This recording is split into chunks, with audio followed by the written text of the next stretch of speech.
Now, cross-site leaks are little-known vulnerabilities in the bug bounty space that can have great impact depending on the context. They are often missed because they lie in very minuscule details and also in vulnerabilities that don't often get taken seriously, like style injection. These vulnerabilities sound innocent, but they can actually be escalated pretty easily to an XS leak or a cross-site leak to show impact. I also think it's a great space in the bug bounty world right now, as a lot of companies are still vulnerable to it and they're not aware of the vulnerabilities that can lie here.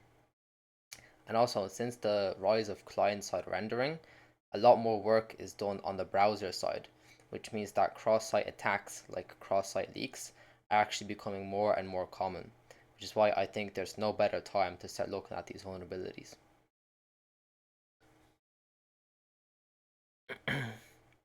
So, what is a cross-site leak? The main thing to realize is that cross-site leaks are a client-side vulnerability and not a server-side vulnerability. So a client-side vulnerability is any vulnerability that requires a user to click on a link or do something. And normally the vulnerability here lies with the browser and its mechanics. In this case, for a cross-site leak to work, the victim has to click on an attacker's website and then visit it. And in that way, we can perform actions on the victim's behalf with our JavaScript. And the goal of a client-side vulnerability is to extract the victim's data or information from a target website. So when the victim clicks on our website, we want to try and kind of steal their data. Like in this case, try and get their username, try and get any personal data, or in the case of other client-side vulnerabilities, maybe perform actions on their behalf. And this is possible because their cookies are saved in their browser, which means that the user doesn't have to keep logging in to the target website to perform actions. We can take advantage of this and try and use their cookies to take their data or perform actions on their behalf. So that's what enables client-side vulnerabilities. On the opposite end, there are server-side vulnerabilities, which are directly against a target website, and they normally don't have any sort of victim. You usually need anyone to click on the link, and in that case, we're just trying to directly target the server to try and steal user credentials or kind of passwords or access keys. So once the user has clicked on our website, then we can start communicating with the target website. And for this, we use the JavaScript as well as the browser's cookies.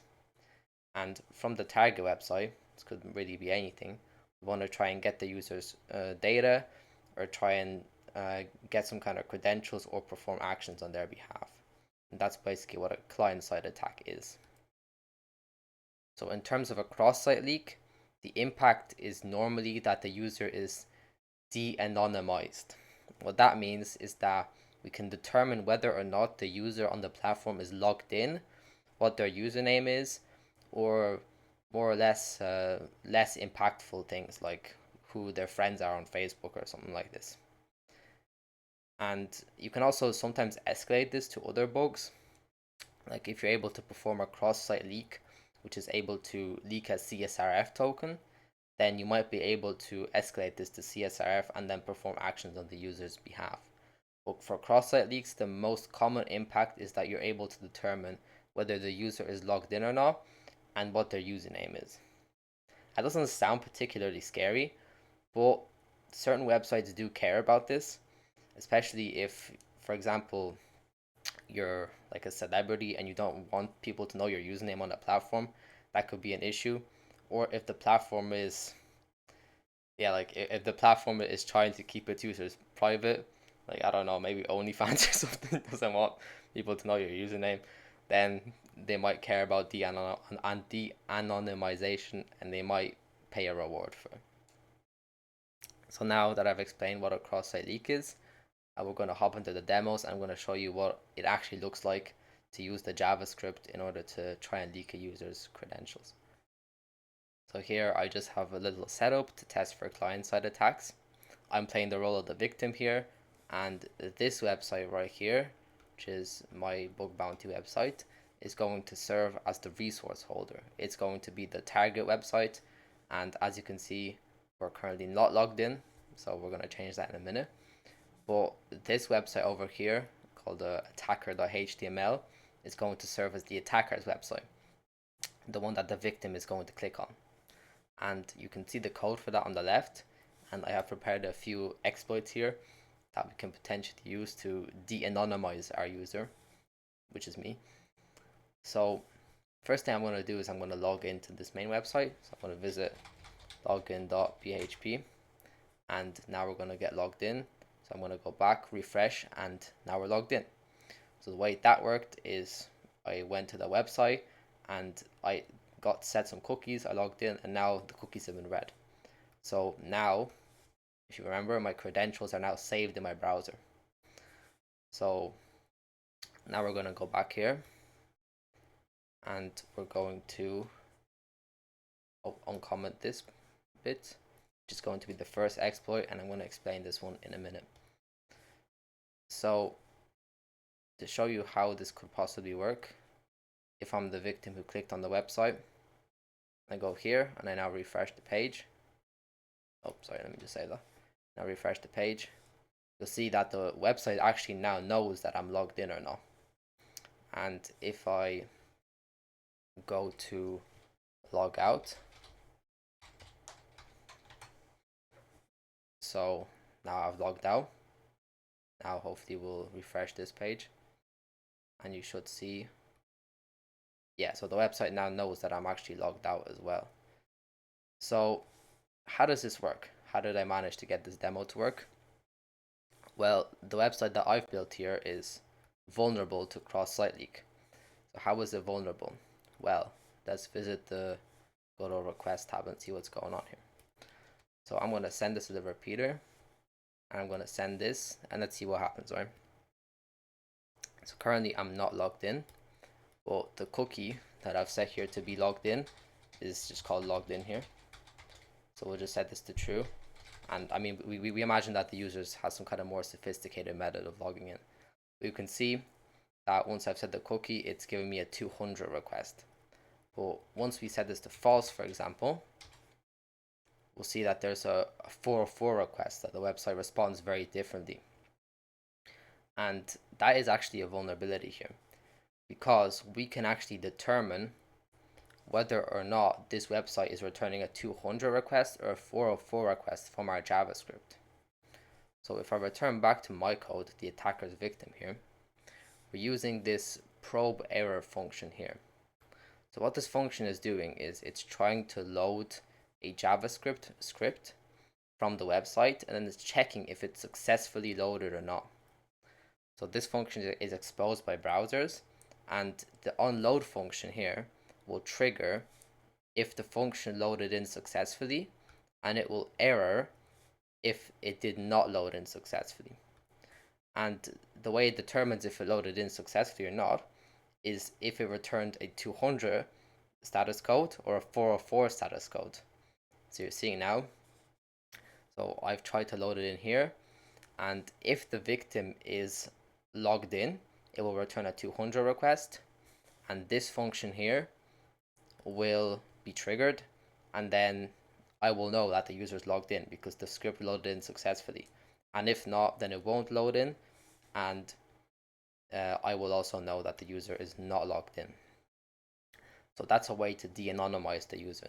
The person who visited the platform, I can now tell if they're logged in onto this platform or not. And this is, I imagine, quite common because these 404 errors probably happen a lot when people aren't logged in. I can imagine a loads of services that are vulnerable to this. Although the impact here is obviously limited because I don't even know the user's username. So probably more of a P4 vulnerability this one is, but still, I can imagine a lot of sites being vulnerable to this attack here. Just the one thing is that if the content type isn't set to application/JavaScript, then that you could find errors. The browser might reject trying to load in a script if the website isn't actually a JavaScript script. That's kind of a new push towards security, where browsers are actually becoming more aware of these vulnerabilities and trying to mitigate them, especially with headers. like these content types. So that's kind of the first cross-site leak I wanted to show you, and there's absolutely loads of these, but I'm just going to show you two today, just so you get the gist of how cross-site leaks do work. And the second one is also a quite common one, which is a timing attack. So a timing attack works when there's a resource, and if the user is logged in, it takes longer to load in than if the user isn't logged in. So maybe I didn't explain that well. So for example, if there's a website and we try and access it while logged in, if it takes, say, like 2 seconds to load in if I'm logged in, and like 0.5 seconds if I'm not logged in, then as an attacker, we can actually measure these times and then figure out whether or not the user is logged into the platform or not. So that's the main concept behind this attack. And I'll also show it to you here. So I'll log back in, login.php here, and then we'll just visit our platform again. So this one is called, it's called timing leak, timingleak.php. Yes, okay, here it is. So now once again, we're logged into the resource here. So now if I save this and once again reload the page here, yeah, you can see that the website has figured out that I'm also logged in here. So how does this work? Well, there's an API exposed by browsers called performance.now, which basically acts as a clock. So once I trigger this, basically a clock starts running and it starts counting time. And once the request arrives, I can then deduct the time now and then basically figure out how long the request took. So we basically, just to make it a bit more simple, we start the clock here and then we stop the clock here and then we measure the time in between. Just like that. And in this case, I've manually delayed the website in the code, because this would probably not work if I didn't, because it would be like microseconds or like even nanoseconds shorter. And in the real world, this probably won't work as easily, especially since now browsers actually made this clock less accurate because of the problems they had with this. This used to be accurate to nanoseconds, or it would give you very precise time, but that made this attack a lot more reliable. So the browsers had to make it less reliable, so that it went down to being nanoseconds to microseconds now. So unless there's like a serious delay, so the website is loading a huge amount of resources if the user's logged in, and basically none if they're not, and this attack is probably not going to work. But for specific edge cases, it will work. Especially now, since I've read a new bit of research on this attack, that someone was able to send the data in a single request now. So back then you had to send multiple requests to an endpoint in order to determine if the user is logged in. You might have to send like 10 or 20 requests at the same time and then get like an average of them. But with the rise of the single packet attack, someone was able to bundle that all in one request and then basically get rid of all the network lag and jitter that usually comes with these types of attacks. So that made it a lot more reliable. But yeah, that's the timing attack. And as well as that, I want to show you the wiki for XS leaks. So there's a lot of cross-site leaks that you can do. Like all of these here are potential attacks, and including the style injection that I mentioned before. So the ones that I went through, so timing attacks, your like performance APIs here, and yeah, a few other things. You can do stuff with iframes as well. You can count like how many iframes get loaded, and if the user's logged in, that there's more iframes get opened or something like that. You can use the content security policy, which is somewhere down here. Yeah, somewhere else. But you can use loads of things, and I think that this is a great area to get into because there's a lot of possible attacks. I'm sure like pretty much every website is vulnerable to at least one of these, but depending on the impact, there's probably less details getting revealed. Probably like something like style injection is probably quite impactful, as I think you can leak a lot of things with this, like a lot of stuff on the web page. Something like timing attacks, I mean, could be impactful. And then there's other things which just allow you to determine if the user is logged in or not, which certain websites might not pay for, like realistically. Well, if you can get a user's username, then normally you probably will get paid. So that is also something to keep in mind. So now I'm just going to hop into some real world bug bounty examples of cross-site leaks. So in this report, the bug bounty hunter was attacking Imgur, which I think is a platform for hosting images. I have no idea. But in any case, what was basically the issue here was the exact vulnerability I mentioned, which is that you could de-anonymize the user. And the way it worked was that, yeah, this happened because the endpoint returned a 200 response when the user was logged in, but a 400 response when the user was logged out.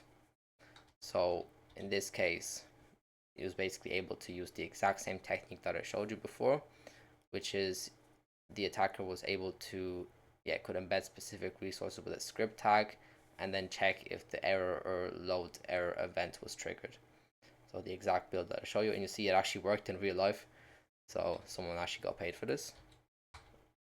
And there's a second part to this vulnerability, which is that Imgur actually patched the original issue, but the researchers were able to find another problem, and they were able to show the problem using the content security policy. So the content security policy prevents the browser from loading unauthorized origins. For example, if I had a content security policy and I was www.example.com, if I declared a content security policy which only included google.com and I told the browser to access like yahoo.com, there would be an error thrown and it would say the content security policy blocks yahoo.com from being loaded in, right? And I think it's a way to mitigate cross-site scripting vulnerabilities, and I think other kind of attacks like that kind of make the website a bit safer. But in this case, it actually worked to the attacker's advantage. So by declaring a content security policy, the attacker was able to figure out if the user was getting redirected or not. So in this case, if the user was logged in here and you tried to access a subdomain which wasn't their username, Imgur would actually redirect the user to the subdomain that was their username. So in this case, if this was like not their username here, but this was like this user IMDA here, Imgur would redirect them to the proper username. But we could declare a content security policy that includes this, but doesn't include their actual username. And what happens is when the browser tries to redirect the user, the content security policy triggers and then tells us what website the user is trying to get redirected to, which obviously de-anonymizes the user, as now we know what their username is, and then we also know whether or not they're logged in. That's a really interesting attack, I think, and probably like a lot of websites are probably vulnerable to this as well, I think anyway. The attacker did mention that they found similar vulnerabilities in Facebook and in Twitter, so definitely could be something worth looking for. I know Google had a lot of problems with this before. I was reading some of their bug bounty websites, and they mentioned that they had a lot of problem with cross-site leaks as well. So that's a very interesting vulnerability and something definitely worth reading about. And that XS cross-site leak wiki that I showed you before, it has a lot of useful resources, especially on its content security policy, and it actually has like payloads that you can test on your own websites, which is very cool as well, I think. So now I kind of just want to talk about some new developments in the cross-site leak territory, and this is really affecting all client-side attacks, but it's the same site cookie attribute. So I'll show you in the demo as well, actually.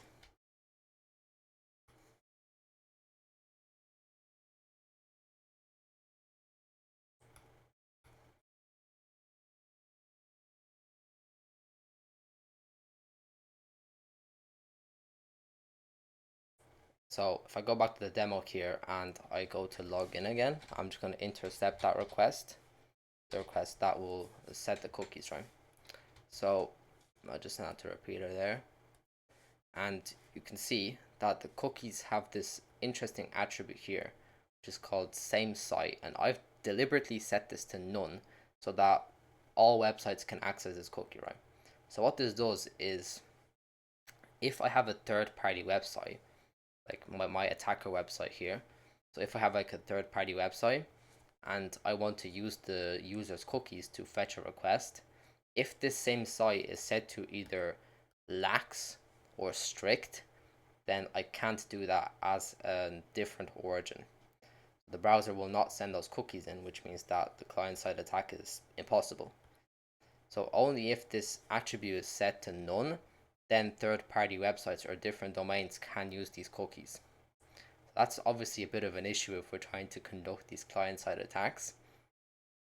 And CSRF vulnerabilities are particularly getting affected by this, as I'm pretty sure this mostly does apply to post requests as well, where if it's even lax, then you can't send in cookies.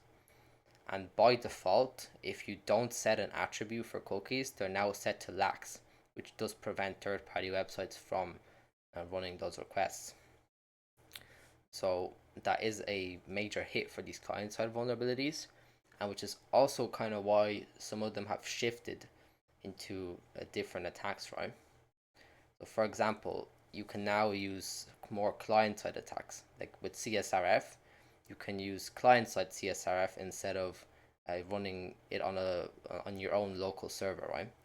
So what you would do is you would try and analyze the website's JavaScript and find an endpoint that allows you to change the URL and redirect the user.